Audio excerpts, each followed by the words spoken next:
So hey guys, welcome back after 1-2 years. Guys, मैले चाहिँ नि अब कति भयो निकै भयो हो भ्लग नहालेको मेरो च्यानलमा।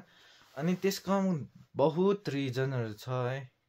त्यो बिचमा के भएको थियो तर अब चाहिँ लाइक म आफ्टर आइसिएससी मैले फेरि हाल्ने छु भ्लग्सहरू, जुन चाहिँ मैले पहिला नै प्लान चेक गरेको थिएँ। मैले क्लास 10 सकेर चाहिँ होइन त्यहाँदेखि चाहिँ भ्लग हाल्छु, त्यहाँदेखि चाहिँ 12हरू सकेर झन् ओभर रेगुलर भ्लग्सहरू हुन्छ है। त्यहाँदेखि चाहिँ छिटै नै भ्लग आउनै आँटेको छ है। आज 9 तारिक, भोलि 10 तारिक, अब 2 हप्तामा चाहिँ हाम्रो आइसिएससी सक्नु।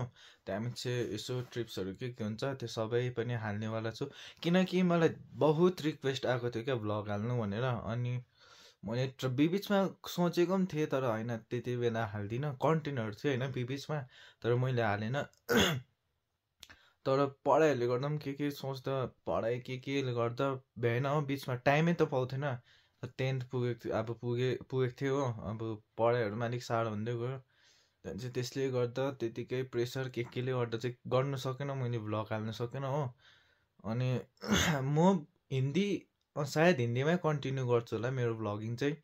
अनि त्यही हो गाइस, अब कति डाइरेक्ट छिटै भेटौँला है मेरो आइसिएससी सकेपछि।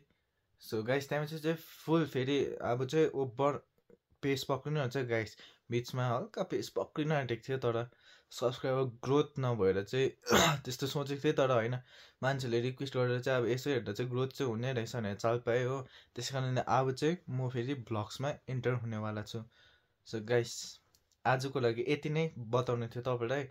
So make sure to like this. अनि अब तपाईँहरूको को चिनाजानाहरूले पहिला मेरो भ्लग हेर्थ्यो होला उनीहरूलाई पनि बताइदिनुहोस् कि म अब मेरो कमब्याक हुनेवाला छ। So okay guys, by by.